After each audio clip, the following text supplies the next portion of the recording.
are now listening to the Good Morning Show on WBOK 1230 AM. We're back. Welcome back to the Good Morning Show. Oliver O.T. Thomas, the early bird. And the entire WBOK listening audience, man. We got a treat in our studio today.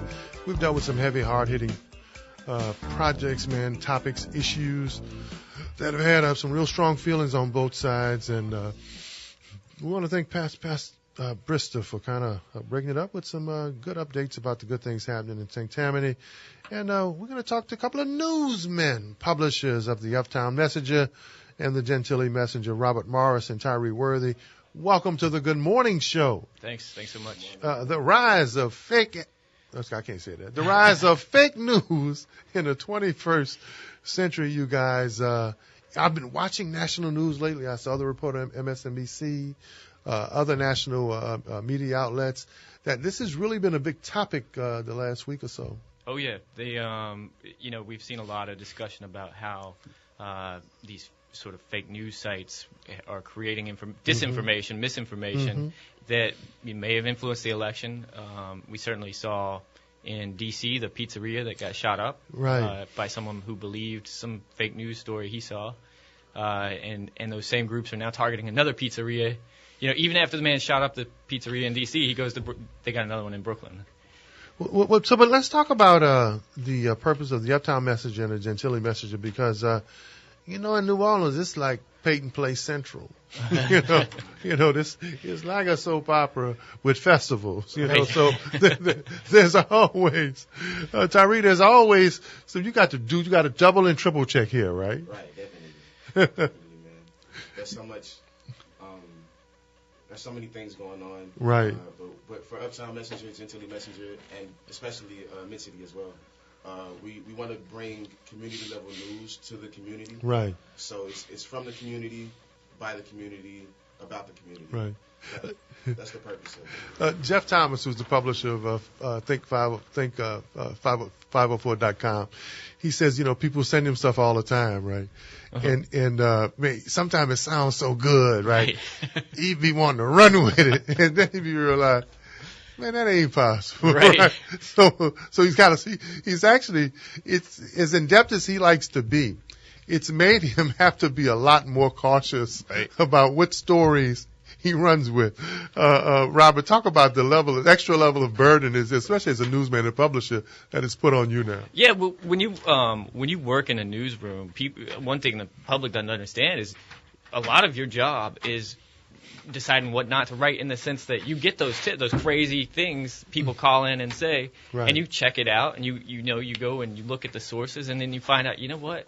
There wasn't anything to this at all, right? That was foolishness. Right, exactly. And sometimes you can make a story where you can explain the situation and explain to the reader why that perception might have existed. And other times, even putting out there about a pizzeria, could create a worse situation than you started with. So, on our show, since we try to do a little news here, we do some breaking stuff here too, but we check. We actually go to the sources.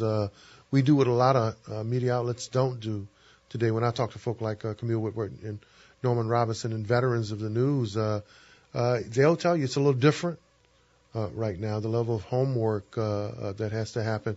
So why is it that at you guys' level, you guys are a lot more cautious and a lot more serious than we see even at the national or some of the major local markets? I think there's a really straightforward answer to that. The answer is that I'm sitting here in front of you.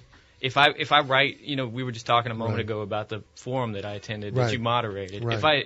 If I had written something fake, you would have known where to find me, right? Talking about you the next day on the air. Exactly. And so you wouldn't be here right now. Right, exactly. Or I might have been, and it might not have been good, right? So I think the fact that when you know the person, and that's sort of why we're trying to do news at a neighborhood level. We talk about this a lot when we send our reporter in Gentilly to a neighborhood meeting. Jamal meets the people there, and if he comes back and if he were to write something that wasn't right, they'd be on him. They know who he was. We'll get an email really quick to say, hey, this was wrong, so you should fix this. Right. So even if we're there, even if we get any facts wrong or anything like that, they'll let us know about it. So Right. that's like a fail safe. Well, I got to do this, guys, because first of all, I feel like I can. I like y'all already. Y'all have a good spirits, thanks, and I think we can have a real open, natural conversation. You know, the news is different depending on what community you're in, what culture, Right. Tyree, what neighborhood, Right. in our city, and we know that Donald Trump and black people are conspiracy theorists. Right? If Big Mama said it, right? Right. It's got to be so.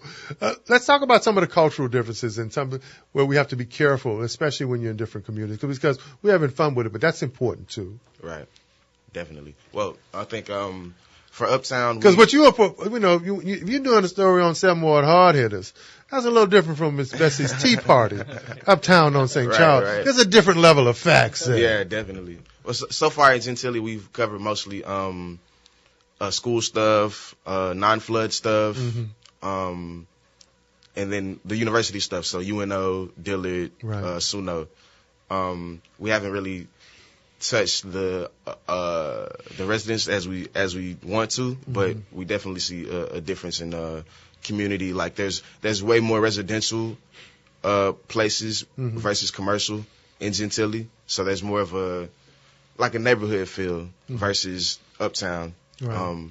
Uptown's it's not touristy, but it's high traffic. Right. So there's a lot more events that we see or like fanfare. Well, I want to talk about how you guys did it, Nish. We've heard so much about the challenges of publications and news today. You guys seem to have found a niche. You're really part of the buzz. In this town, man. Did you read what the messenger said? I was like, first time I was like, what, who, Jesus? I'm like, Muhammad, man, how I missed it, right? And they were like, nah, man, the messenger, right? So, how have you've created that niche there. First of all, how did you know, that it was possible, especially given the challenges that mainstream media is having, right? Well, a big part of what you were saying a moment ago about the way different communities see the news, we actually see that as a good thing. And when you bring a level of professionalism to that, I actually think that's a good thing. And we talk when we go through our staff meetings and our news meetings, we talk about if we can send our Gentilly reporter and our Uptown reporter to the same city council meeting and come back with 2 different stories, the more different they are, the better we feel about it. And we want you to read both of them, okay? We want the Uptown people to read the Gentilly story, and we'll reference it. And we want the Gentilly people to read the Uptown story, and we'll reference it. But the idea is we've got a reporter there who is representing his people in Gentilly, and we got another reporter there who's representing Mid-City and one that's Uptown. So you're actually looking for those cultural differences or the way how different lenses work. I mean, there's a lot of places in the country we could go where everybody thinks the same way. Right. We don't want to be there. We want to be here where there's different people. Right here in New Orleans. You asked me what was some of the fakest news I ever heard. Growing up in Little Nine Ward, it was about Lil Kabuki. They said Lil Kabuki walked across the pipe in a Tupelo canal on his hand. Now, we all know that Ro Brown, our famous reporter and sportscaster, in the Lower Nine, there was a rite of passage. You had to walk across the pipe. We used to have open canals in the Lower Nine. And, if you was really going to have a rite of passage as a young man, you had to walk that pipe. So when they say Lil Kabuki did it on his hand, we found out that was a false story. That's the fakest news I ever heard. If we had been there, we would put a reporter on it. Y'all would. If we would, the only messenger we had there was Lil Ty Jackson. Who was like, nah, man, he didn't. Lil Booker didn't do that. So, but what's the fakest news in New Orleans that somebody's tried to give you guys, and y'all had to say, man, we ain't running that story. It sounds like you got one the way you're laughing.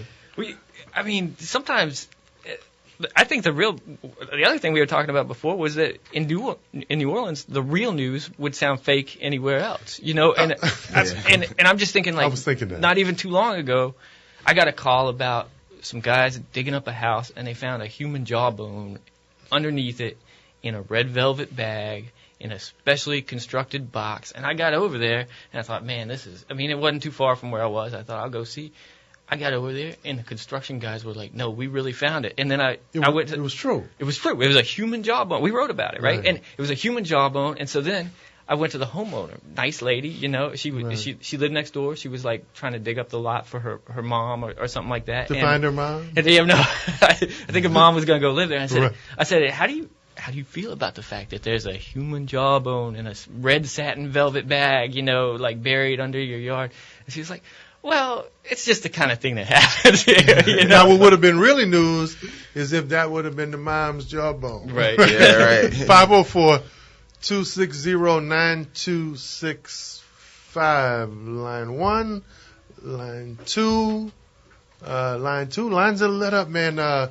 Interesting. I think we needed this conversation today, guys, with Mr. Tyree Worthy, the publisher of the Gentilly Messenger, and Mr. Robert Morris, publisher of the Uptown Messenger and Mid-City Messenger. There's so much news that we have to decipher here in New Orleans. So what should people, when you talk to our listening audience, right, given the fact that fake news is having such an impact on people, we're having fun with the conversation, Rob and Tyree, but it's actually potentially dangerous today, especially because of the way people tend to react, some of the angst and negative feelings in our society right now. Right. So what's your recommendation to people?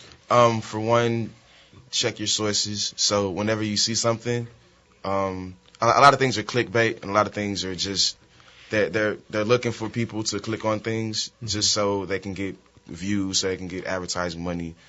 Right, so that's how they make their money. You click. It doesn't matter if it's true or not. You click it, and they've made money. They just make a good headline, and then you click it. So that's the first step. Just look at your sources, and then see what their sources are. Yeah, okay. Definitely. So somebody will say, I don't know, somebody will make something random up, and then source.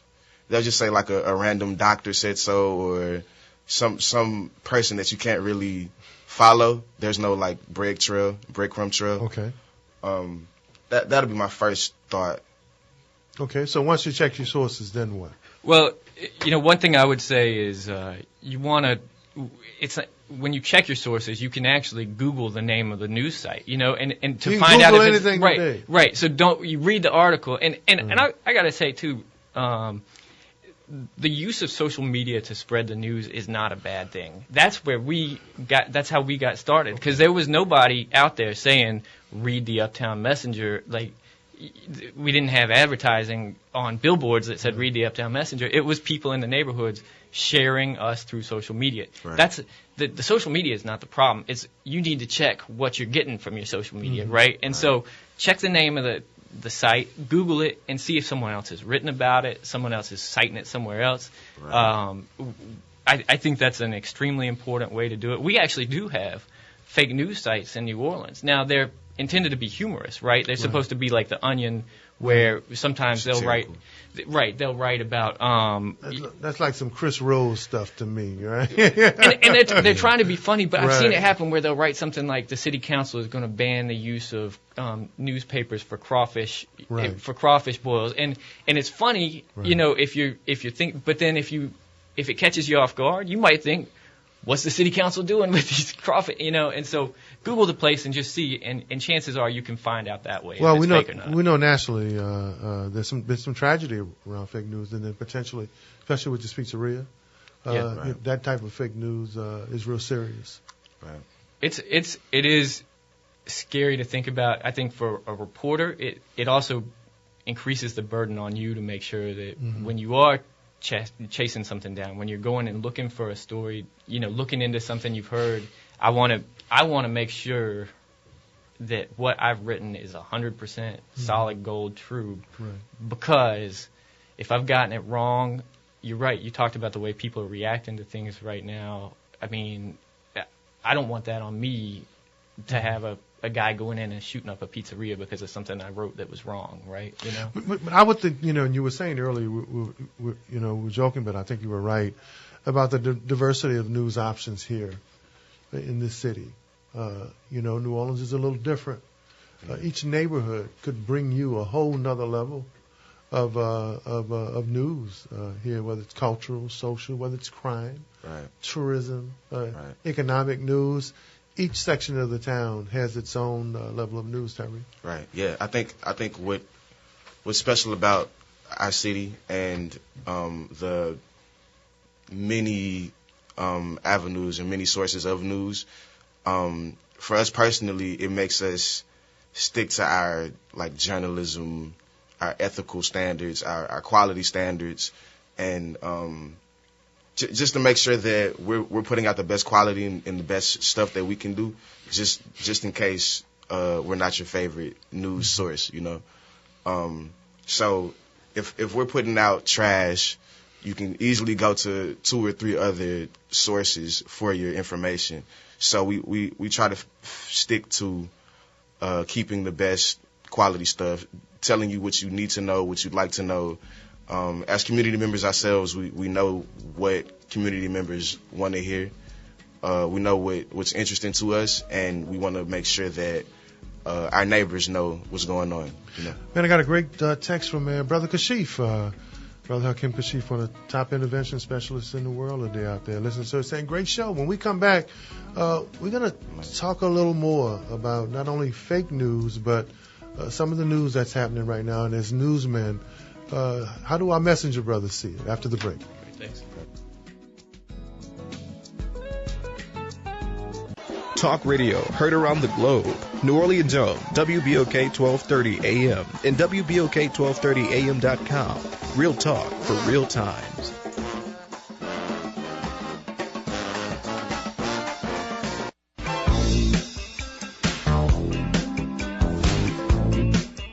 You are now listening to the Good Morning Show on WBOK 1230 AM. We're back. Lord, I can't wait till we have reality radio.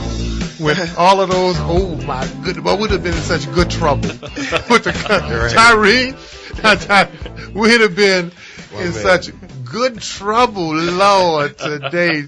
Oh my goodness. With reality radio, look, Mona Scott, Shawnee O'Neal, if you're listening, WBOK, the Messenger reality news show. Perfect. We got a fool up in here, Tyree. Would it be perfect? Perfect. Absolutely, man. But let's back to being imperfect, right? With some perfect news. In the studio with me, Robert Morris, publisher of the Uptown Messenger, and Mr. Tyree Worthy, publisher of the Gentilly Messenger, and they both make sure we get the Mid-City Messengers up. You guys, I said earlier, you guys have been a buzz. You really have, which means that you've done a good job with your sources. Like Jeff Thomas says, you've been accurate with your news. And I want to go to something we talked about off air, guys. You've given us some diversity in terms of the coverage and the stories. Bob and Tyree, but talk about how important that is to you guys. Yeah, well, we really we look at the New Orleans media landscape, and we have a lot of different news sources. What troubles us is when we see all of those news sources on the same story, reporting the same same way. Right. And so when we put our schedule of what we're going to cover together each week, the number one thing we look at is we're looking for articles in our communities that no one else is covering. And that's we always want to be the only reporter there. We always want to be the ones that aren't in the big pack, because if you've got 8 other reporters at the press conference, what do you need us for? Right, it's going to be on TV. You can watch the whole thing yourself, And so we need reporters there, but we feel like the way that you asked us about our niche is being where the other reporter is ignoring when they're all in the same place. Tyree, we have a caller, Brother Roger, man, intellectual. He talks about the power of alternative news sources. Okay. BlackAgendaReport.com, Truth Out, Democracy Now, those other sources, so that you can at least try to make an informed decision, because so much of the mainstream media right now, and you're right, Bob, when you were talking, I had my remote in my hand, and I was flipping, trying to find something different.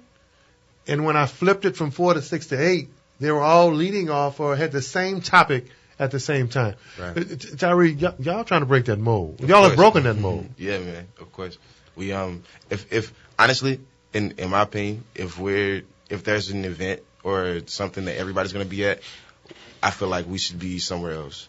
Because it's like, what's the point in reinventing the wheel, or like doing exactly what they're doing. So we should be spending our time doing or covering something that nobody's at, like these school board meetings, these neighborhood association meetings, and then even when it comes to city planning, people look worried about like big developments in the French Quarter or something like that. Right. We're worried about this empty lot in Gentilly, or like a developments on Bank Street in Mid City. So we're really doing things that again, like the community people care about.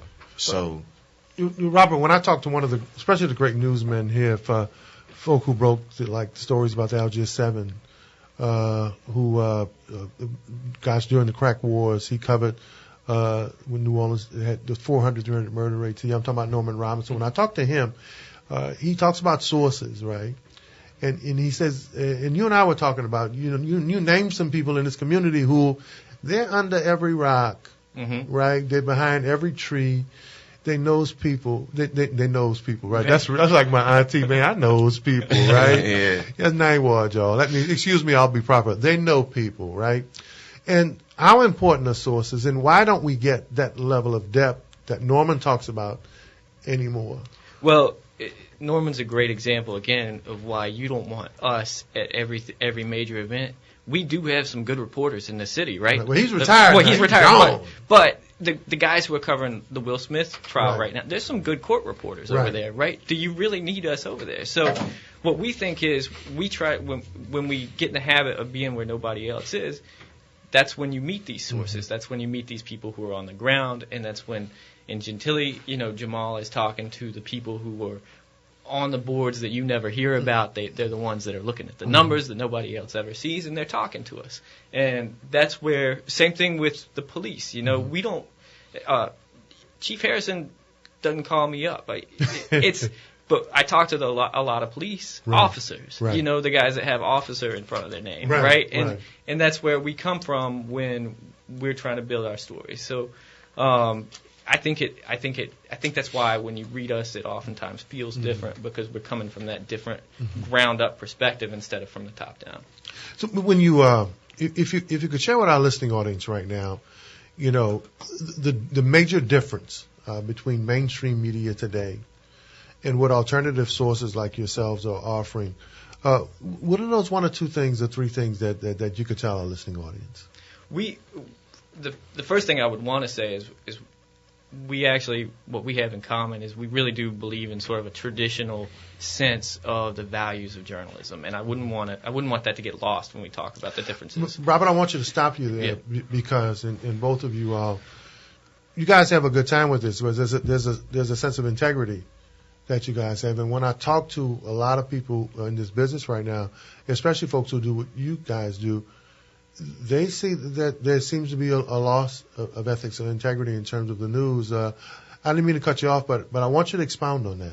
Well, you're absolutely right. And a lot of times the loss of integrity comes from the top down within news organizations too. And that has to do with the fact that you guys may have heard that newspapers are having a hard time. I believe the city of New Orleans saw that firsthand several years ago with the Times-Picayune and everything that went through. There were great reporters at the Times-Picayune even at that time. And they were as dismayed by the cuts that they were experiencing as everybody else was. But when you're under that kind of pressure as an employee, when you're being told to crank out this number of stories, this number of headlines, blog posts, and so forth, it gets harder. It gets harder to hold yourself to the standard that you want to. And so we tend to, again, what we try to do, the emphasis in news right now is short and quick and snappy and knock the headline out, come back, do the next one, get the next round of clicks, publish on Facebook. We like to spend, sometimes if we have to write 2,000 words about a city council or a city planning commission meeting, that's what we want to do. Y'all like it to be juicy, huh? Right. That's what I'm sensing. Quality, man. Right. Quality over quantity. So, Tyree, when they say corporate media, then basically you understand that. Yeah. That's the difference. Yeah. It's all about making a dollar. Right. But with us, it's more about the quality. Like we're not pressed about putting out content or putting out like story after story. If we do one good story every day, we're happy. I talked to Jeff Thomas about that, and I keep using Jeff because he does this, I think, 504 segment every month, and maybe at some point, maybe quarterly, we'll do a messenger segment, get some of y'all juice. But he talks about that too. He says, man, he would love to have those major sponsors and even though he has 250,000, sometimes he reaches 1 million people. He's excited by the juice, right? To know that there's that one quote, that one bit piece of information that brings credibility and integrity to his story. There was a story from years ago that we did that really drove home to me the difference between what we were doing. There was a fire in a warehouse, and I guess I'm thinking about it because of the one in California. But remember, we had a warehouse fire here that killed a bunch of kids that had been traveling. That was the first thing I thought about. Yeah. And the story that came out, and it wasn't anywhere near Uptown, was that they were all traveling from other parts of town. Right. Well, I got a call from one of the neighborhood association presidents that said, look, one of the girls in that fire was not a traveling kid. Right. Her mom lives in the Channel, and she was at work that day. Like, she just happened to be going by there, and her mom is devastated. And this is, seriously, I'll never forget this. She said she feels like her daughter is being taken away again because she's being labeled as an out-of-towner, as if she was homeless when her mom was there waiting for her that night. And so we went and did that story and sat down with the mom, and it to me, it just, again, drove home the importance of being on the ground in the neighborhood with families, and as opposed to always just getting the information from the coroner's office that just maybe had looked at some record. Right, and I think the relationship we had with the association member is the cause of it all. Right. Right. We wouldn't even have that had we not had that connection already. Right. Caroline Hunter, one of the great educators in America, her and her husband when he was alive. They're the people who did the anti-apartheid piece with, I think it was Kodak or Polaroid back in the day. She's from New Orleans. She's one of the great educators up in Cambridge and in Massachusetts. Her and I had a conversation one day about news and access to news, and I told her, I said, people have so much access to information now that they should be better informed. She stopped me. She said, hold on a second. She said people have access to more information, but the work or the research, about where does that information come from and how credible it is, she said that doesn't happen anymore. You agree with that? Well, I think that's often the case, and I think what we've seen, to get back to where we started from with the fake news issue, is you got to realize that there are people who are being paid money to trick you. Intentionally, not even to mislead you or to disinform you, but to actually trick you, and that's what I think is really kind of scary. And they're using the same channels that we use to inform you. It's hard to tell the difference sometimes. So then let's talk about that. Freedom of speech, freedom of press, all of those issues. This is potentially a dangerous game that's being played with the media and with people. We see that with this whole pizzeria issue. Should our policymakers be taking a look at this? Should there be some legislation? Should there be some guidelines in terms of the media? Should folk be held responsible for misleading the public? Definitely. Got a definitely over here. I got a brain thinking. I got somebody with the Constitution telling me what to say. I don't think. Tyree, you're first. Cool. I don't think any legislation should be changed, but I definitely think you should be held accountable for what you print or what you write or what you send to the masses. By who?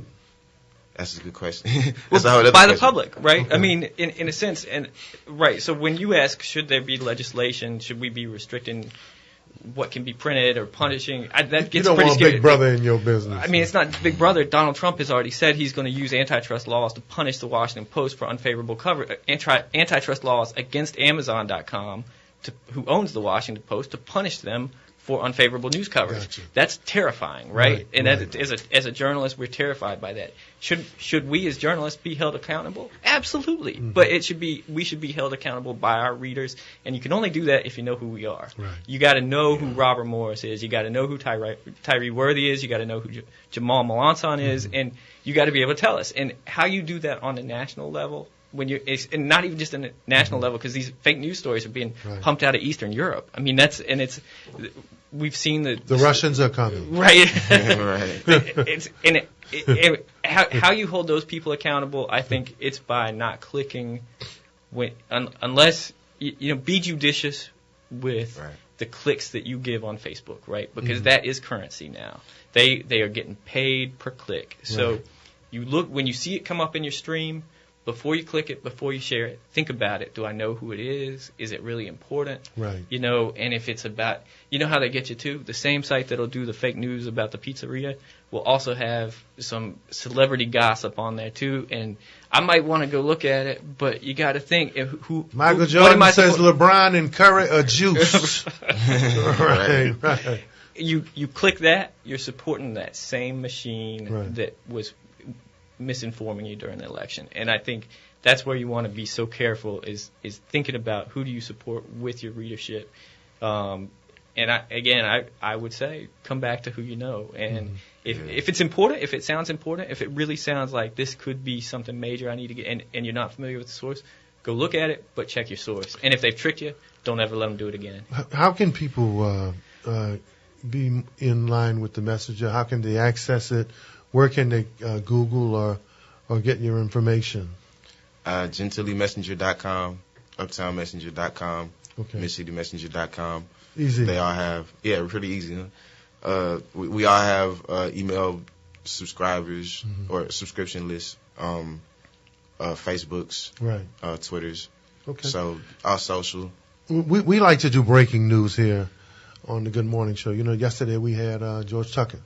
The first time he went public, he's the attorney representing the McKnight family. And, just between us here, guys, just nobody else listening, any juice, anything y'all working on that we need to, we can break on the air right now with the early bird and OT?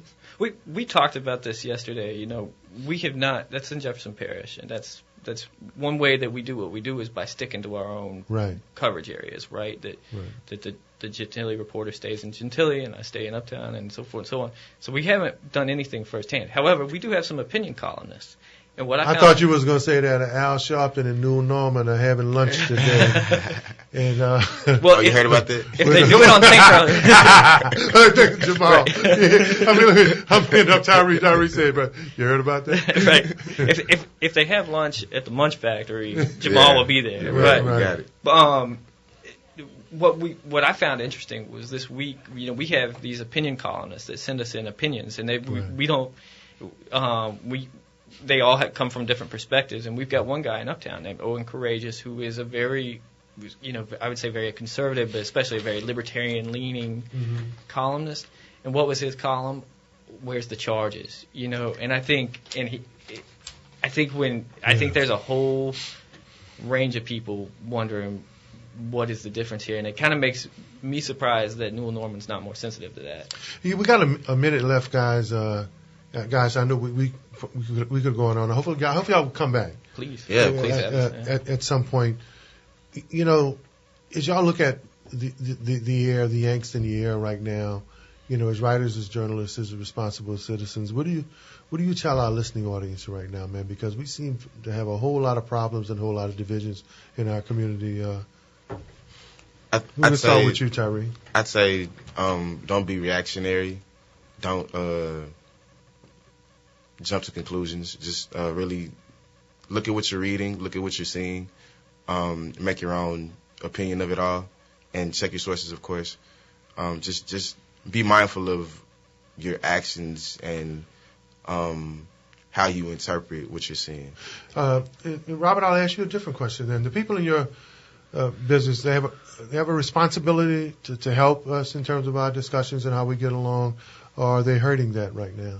Well, I think, when we are at our best, we like to be the conveners of the conversation, right? And we like to bring our readers together. We like to help talk about these things in a way that makes us better. That's what I hope we can do. And you were talking about the way that the world is changing and how it can be scary. My solution, for me personally, and I hope people will share it, is to think locally. Think about your New Orleans City Council. The presidential election is over. Think about the local elections. There's an election tomorrow go vote. Figure out what you're going to do on these drainage tax. I'm not even talking about the Senate race. You've got two tax renewals or two tax issues on the ballot tomorrow. Figure it out, read about it, and go vote on it. I tell folk all the time, Robert, you're right. There's a whole lot of things happen in the galactics, right? Out in the universe. There's definitely a lot in this world. But every time I wake up, when I look in the mirror, I just see me. Right. So if you want to fix the world, fix yourself. You step outside and you see your neighbor, you see your curb. Absolutely, think about that. And that's how you fix the world. Man, Robert Morris and Tyree Worthy with the Messenger. Y'all promised to come back to the Good Morning Show, right? Absolutely. This is OT and the Early Bird, man. Everybody, please have a safe weekend. Do something outside of yourself, right? Take those almonds and wrap them around somebody else. Let's make sure we're saying love. There's too much angst and anger in our world. And let's pray for the people who maybe don't understand that they have the ability to pray for themselves. We did our job trying to wake you up. The next brother is going to make sure you're conscious.